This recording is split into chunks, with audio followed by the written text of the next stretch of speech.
ngaruh terhadap jiwa yang bisa menjadikan dia durhaka. Memang kefasikan bertingkat-tingkat.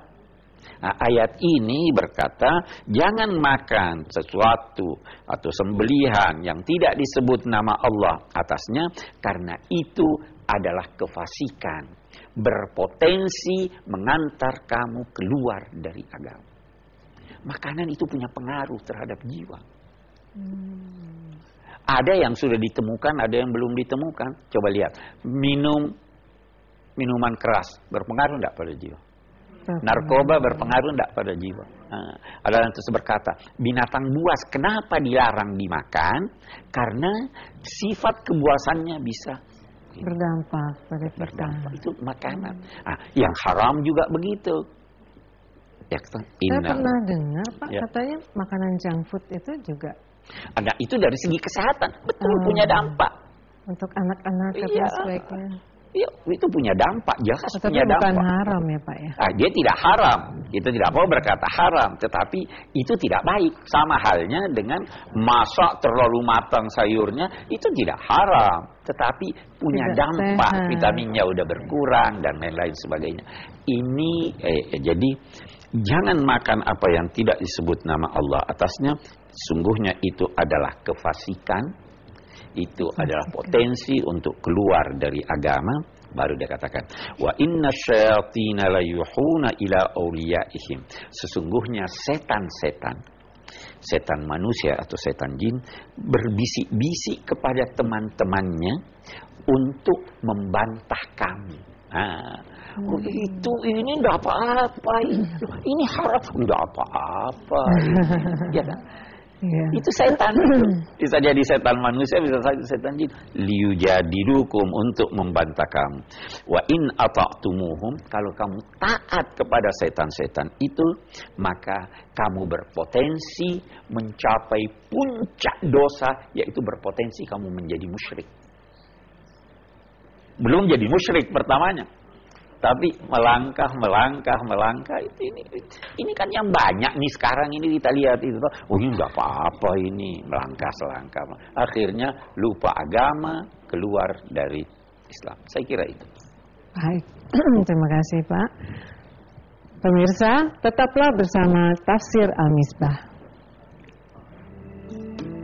Terdorong oleh hawa nafsu mereka, dan apa yang disampaikannya itu tidak memiliki sedikit dasar pun dari pengetahuan.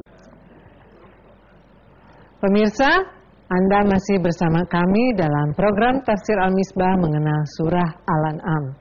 Sekarang waktunya untuk tanya jawab antara jemaah dengan narasumber kita, Pak Quraish Shihab. Baik, ibu-ibu yang mau bertanya, silakan. Nama saya Nana, ingin bertanya dengan Bapak Quraish. Disebutkan tadi ya Pak ya dalam surat 119 bahwa ada makanan haram yang boleh dimakan dalam keadaan terpaksa. Yang saya ingin tanyakan, apakah obat bisa dimakan juga Pak? Sedangkan banyak obat alternatif yang belum diketahui kadarnya. Terima kasih. Wassalamualaikum warahmatullahi wabarakatuh. Kalau ada alternatif terpaksa enggak? Namanya alternatif ya Pak? Namanya aja alternatif. Kalau alternatif ini dan ini, tinggalkan yang haram, ambil yang tidak haram. Yang terpaksa itu tidak ada kecuali ini, tanpa alternatif. Ya kan, itu artinya terpaksa. Saya kira itu. Oke, baik. Selanjutnya silakan Ibu. Nama saya Ibu Muzaki.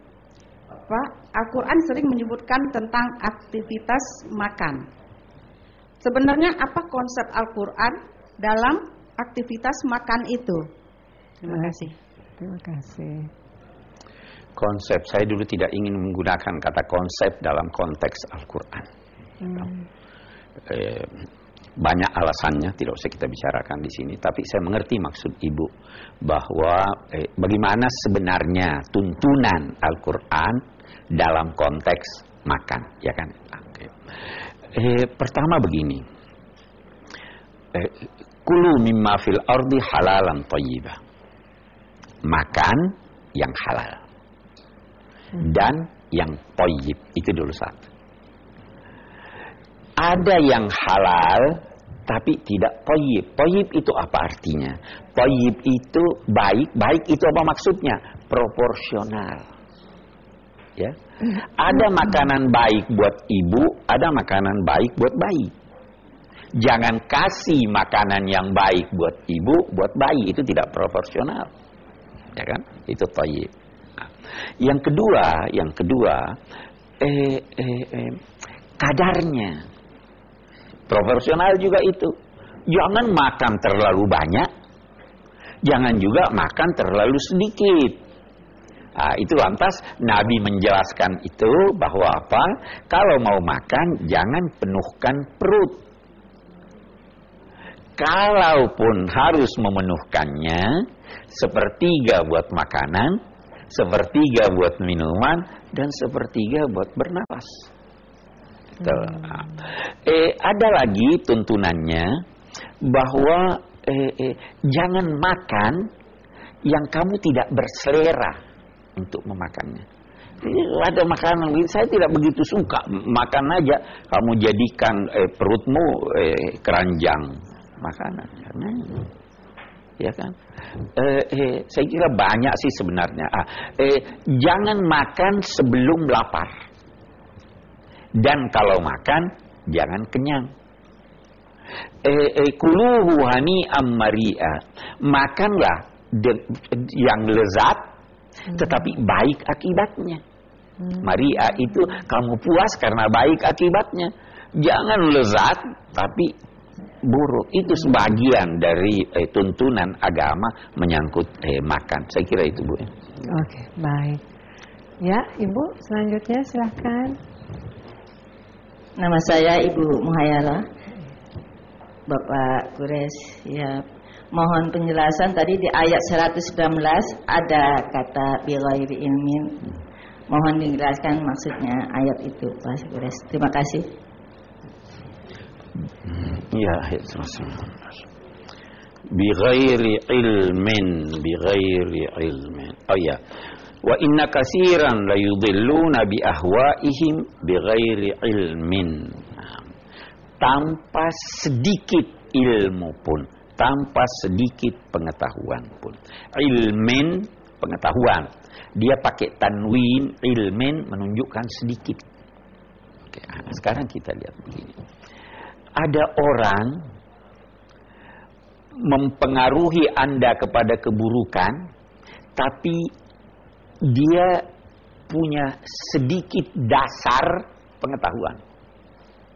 Dia kemas pengaruhnya dengan alasan-alasan ilmiah. Ya kan?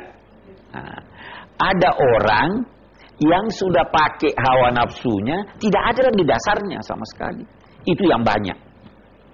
Jadi bi'awaihim, terdorong oleh hawa nafsu mereka. Dan apa yang disampaikannya itu tidak memiliki sedikit dasar pun dari pengetahuan.